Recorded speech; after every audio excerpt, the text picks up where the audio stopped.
Iran ਦੇ ਵਿੱਚ middle East 'ਚ ਜਿਹੜੇ ਜੰਗ ਦੇ ਵਧਣ ਦੇ ਅਸਾਰ ਆ ਉਹ ਬਣਦੇ ਜਾ ਰਹੇ ਆ। ਪ੍ਰੈਜ਼ੀਡੈਂਟ ਜੋ ਬਾਈਡਨ ਹੁਣਾਂ ਦੇ ਉੱਤੇ ਬਹੁਤ ਵੱਡਾ ਇਸ ਟਾਈਮ ਦੇ ਉੱਤੇ ਪ੍ਰੈਸ਼ਰ ਆ ਵੀ ਈਰਾਨ ਦੇ ਉੱਤੇ ਜੋ ਆ ਉਹ ਅਟੈਕ ਕੀਤਾ ਜਾਵੇ।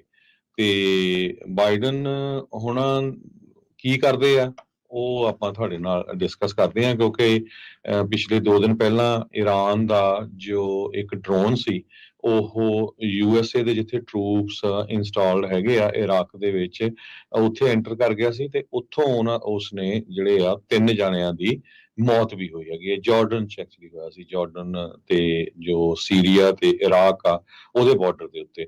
ਤੇ ਅਨਫੋਰਚੂਨੇਟ ਪਾਰਟ ਇਹਦੇ ਵਿੱਚ ਇਹ ਹੋਇਆ ਵੀ ਜਿਹੜੇ US ਦੇ ਸਰਵਿਸਮੈਨ ਸੀ ਉਹਨੇ ਇਹ ਸੋਚਿਆ ਵੀ ਇਹ ਸਾਡਾ ਹੀ ਡਰੋਨ ਹੈਗਾ, ਜਦ ਕਿ ਇਹ ਇਰਾਨੀਅਨ ਪ੍ਰੋਕਸੀ ਡਰੋਨ ਸੀਗਾ।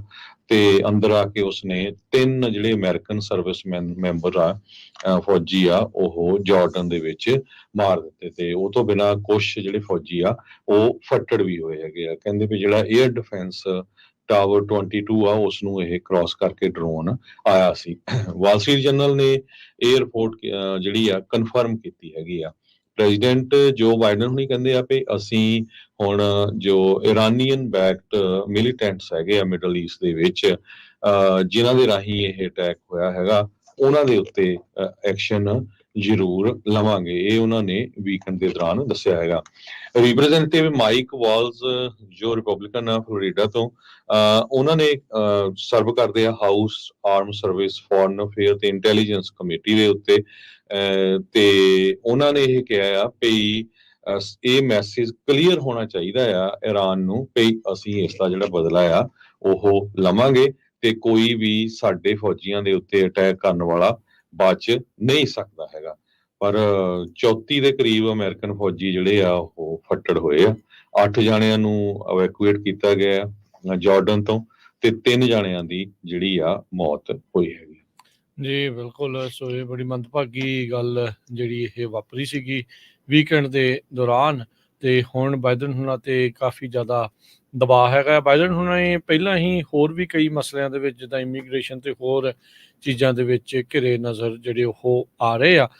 ਜਦੋਂ ਸੀਰੀਆ ਤੇ ਇਰਾਕ ਦੇ ਵਿੱਚ ਇਹਨਾਂ ਦੇ ਫੌਜੀਆਂ ਦੇ ਉੱਤੇ ਪਹਿਲੋਂ ਹਮਲੇ ਹੋਏ ਸੀਗੇ, ਉਸ ਤੋਂ ਬਾਅਦ ਦੇ ਵਿੱਚ ਇਹਨਾਂ ਨੇ 에ਅਰ ਸਟ੍ਰਾਈਕਸ ਵੀ ਜਿਹੜੀਆਂ ਕੀਤੀਆਂ ਸੀ। ਆਪਾਂ ਦੇਖਿਆ ਵੀ ਹਾਊਥੀ ਰੈਬਲਸ ਦੇ ਉੱਤੇ ਵੀ ਇਹਨਾਂ ਨੇ ਕੋਲੀਸ਼ਨ ਬਣਾ ਕੇ ਉਹਨਾਂ ਨੂੰ ਰੈੱਡ ਸੀ ਦੇ ਵਿੱਚ ਨਜਿੱਠਣ ਦੇ ਲਈ ਇੱਕ ਜਿਹੜਾ ਫਰੰਟ ਆ ਉਹ ਤਿਆਰ ਕੀਤਾ ਸੀ। ਹੁਣ ਦੇਖੋ ਇਸ ਦੇ ਵਿੱਚ ਅੱਗੇ ਕੀ ਜਿਹੜਾ ਉਹ ਬਣਦਾ ਹੈਗਾ ਆ। ਸੋ ਕਹਿੰਦੇ ਵੀ ਇਹ ਸਪਾਇਰਲ ਹੋ ਰਿਹਾ ਆ ਆਊਟ ਆਫ ਕੰਟਰੋਲ। ਜਿਹੜੀ ਇਜ਼ਰਾਈਲ ਤੇ ਹਮਾਸ ਦੀ ਜਿਹੜੀ ਮਿਡਲ ਈਸਟ ਵਾਲੀ ਜੰਗ ਆ ਇਹ ਅੱਗੇ ਵੀ ਹੋਰ ਵੱਧ ਸਕਦੀ ਹੈਗੀ ਆ। ਈਰਾਨ ਦੇ ਬੈਕਡ ਹੀ ਜਿਹੜੇ ਕਈ ਮਲੇਸ਼ੀਆ ਗਰੁੱਪਸ ਆ ਉਹ ਅਮਰੀਕੀ ਫੌਜੀਆਂ ਦੇ ਉੱਤੇ ਕਈ ਥਾਵਾਂ ਦੇ ਉੱਤੇ ਹਮਲੇ ਜਿਹੜੇ ਉਹ ਕਰ ਰਹੇ ਆ। ਜਿਹੜੇ ਸੈਥ ਮੋਲਟਨ ਆ ਉਹ ਜਿਨ੍ਹਾਂ ਨੇ ਆਪ 4 ਟੂਰ ਕੀਤੇ ਆ ਇਰਾਕ ਦੇ ਐਜ਼ ਏ ਮਰੀਨ, ਉਹਨਾਂ ਨੇ ਇਹ ਕਿਹਾ ਆ ਵੀ ਕਹਿੰਦੇ ਜਿਹੜੇ ਵਾਰ ਦੀ ਗੱਲ ਕਰ ਰਹੇ ਹੈਗੇ ਆ ਉਹ ਉਸ ਦੇ ਉਲਟ ਨੇ। ਕਹਿੰਦੇ ਵੀ deterrence is hard, war is ਵਰਸ, ਵੀ ਜੰਗ ਉਸ ਤੋਂ ਵੀ ਜਿਹੜੀ ਉਹ ਮਾੜੀ ਗੱਲ ਹੈਗੀ ਆ। ਕਹਿੰਦੇ ਵੀ ਹੁਣ ਚਿਕਨ ਪਲੇ ਕਰ ਰਹੇ ਆ ਤੇ ਬਾਜਾਂ ਨੂੰ ਆਵਾਜ਼ ਮਾਰ ਰਹੇ ਆ ਤੇ ਵਾਰ ਜਿਹੜੀ ਉਹ ਈਰਾਨ ਦੇ ਲਈ ਜਿਹੜੀ ਉਸ ਦੇ ਨਾਲ ਲੜੀ ਜਿਹੜੀ ਹੋ ਜਾਵੇ।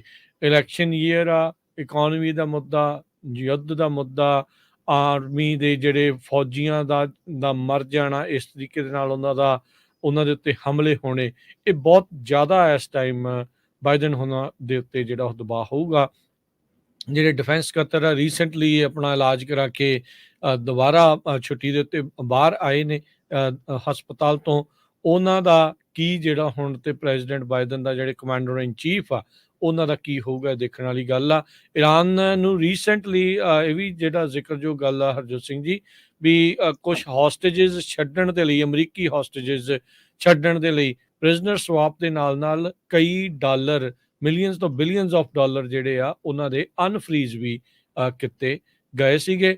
ਪਰ ਈਰਾਨ ਜਿਸ ਤਰੀਕੇ ਦੇ ਨਾਲ ਹੁਣ ਤਲਖੀ ਦਿਖਾ ਰਿਹਾ, ਜਿਸ ਤਰੀਕੇ ਦੇ ਨਾਲ ਕੰਮ ਵੱਧ ਰਿਹਾ ਆ, ਇਹ ਕੁਝ ਹੋਰ ਨਵਾਂ ਹੋਣ ਦੀ ਸੰਭਾਵਨਾ ਨਜ਼ਰ ਆ ਰਹੀ ਹੈਗੀ ਆ। ਰੀਸੈਂਟਲੀ ਯਾਦ ਹੋਣਾ ਜੋ ਸਿੰਘ ਜੀ ਆਪਾਂ ਗੱਲਬਾਤ ਕੀਤੀ ਸੀ ਜਰਨਲਿਸਟ ਅਵਤਾਰ ਸਿੰਘ ਹੋਣਾ ਦੇ ਨਾਲ ਜੀ ਵੀ ਈਰਾਨ ਅਫਗਾਨਿਸਤਾਨ ਤੇ ਪਾਕਿਸਤਾਨ ਦੀ ਨੁੱਕਰ ਦੇ ਉੱਤੇ ਮੋਸਾਦ ਬਹੁਤ ਐਕਟਿਵ ਆ। ਈਰਾਨ ਵੀ ਅੱਖਾਂ ਜਿਹੜੀਆਂ ਦਿਖਾ ਰਿਹਾ ਆ, ਪਰ ਅਮਰੀਕਾ ਦੇ ਮੋਹਰੇ ਤਾਂ ਉਹ ਇੰਨਾ ਜ਼ਿਆਦਾ ਨਹੀਂ ਜਿਹੜਾ ਉਹ ਟਿਕ ਸਕਦਾ। ਇਹ ਇਸ ਦੇ ਵਿੱਚ ਅੱਗੇ ਹੋਰ ਕੀ ਹੋਊਗਾ, ਇਹ ਬੜੀ ਅਹਿਮ ਜਿਹੜੀਆਂ ਚੀਜ਼ਾਂ ਆ ਉਹ ਰਹਿਣ ਵਾਲੀਆਂ ਆ, ਪਰ we need to be prepared.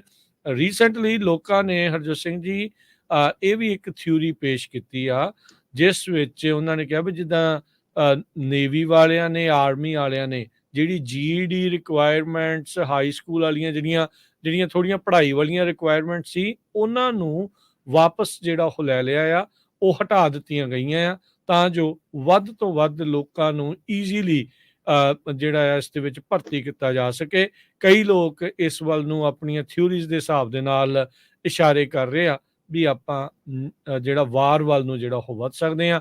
ਉਹਨਾਂ ਦੀ ਥਿਊਰੀ 'ਚ ਕਿੰਨੀ ਕੁ ਸੱਚਾਈ ਹੈ, ਕਿੰਨੀ ਕੁ ਉਹ ਕੌਨਸਪੀਰੇਸੀ ਆ, ਇਹ ਤਾਂ ਆਉਣ ਵਾਲਾ ਸਮਾਂ ਦੱਸੂਗਾ। ਪਰ ਹਾਲ ਦੀ ਘੜੀ ਈਰਾਨ ਦੇ ਨਾਲ ਜਿਹੜੀ ਇਸ ਟਾਈਮ ਤਲਖੀ ਆ ਉਹ ਪੂਰੀ ਵਧੀ ਪਈ ਹੈਗੀ ਆ। ਜੀ ਬਿਲਕੁਲ।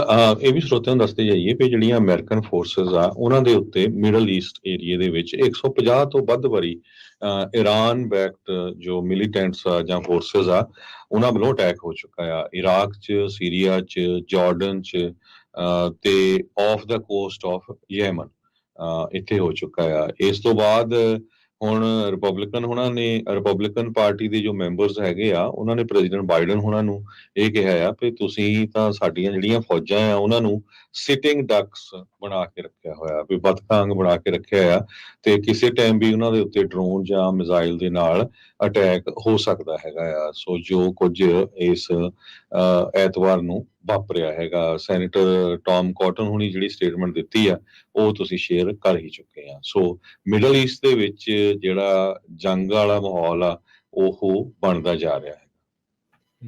ਜੀ ਜੀ ਬਿਲਕੁਲ। ਸੋ ਮਿਡਲ ਈਸਟ ਦੇ ਵਿੱਚ ਜੰਗ ਤਾਂ ਲੱਗੀ ਹੈ, ਉਹ ਅੱਗੇ ਹੋਰ ਨਾ ਫੈਲ ਜਾਵੇ, ਇਹ ਦੇਖਣਾ ਹੋਊਗਾ। ਪਾਕਿਸਤਾਨ ਤੇ ਈਰਾਨ ਦੀ ਤਲਖੀ ਵੀ ਜਿਹੜੀ ਉਹ ਵਧੀ ਸੀ, ਤੇ ਹੁਣ ਅਮਰੀਕਾ ਦੇ ਫੌਜੀਆਂ ਦੇ ਨਾਲ ਸਿੱਧਾ ਉਹਨਾਂ ਨੂੰ ਮਾਰ ਕੇ ਈਰਾਨ ਇਹ ਬੈਠਣਗੇ ਤਾਂ ਨਹੀਂ, ਇਹ ਜਵਾਬੀ ਕਾਰਵਾਈ ਤਾਂ ਜਿਹੜੀ ਉਹ ਹੋਊਗੀ। ਈਰਾਨ ਦਾ ਇੱਕ ਟੌਪ ਦਾ ਕਮਾਂਡਰ ਉਦੋਂ ਮਾਰਿਆ ਸੀਗਾ, ਯਾਦ ਹੋਣਾ ਟਰੰਪ ਹੋਣਾ ਦੇ ਕਾਰਜਕਾਲ ਦੇ ਦੌਰਾਨ 에ਅਰ ਸਟ੍ਰਾਈਕ ਦੇ ਵਿੱਚ। ਉੱਦਾਂ ਦੀ ਕੋਈ ਚੀਜ਼ ਜਿਹੜੀ ਆ ਡੈਫੀਨੇਟਲੀ ਕੁਛ ਆਪਾਂ ਨੂੰ ਆਉਣ ਵਾਲੇ ਦਿਨਾਂ 'ਚ ਦੇਖਣ ਨੂੰ, ਸੁਣਨ ਨੂੰ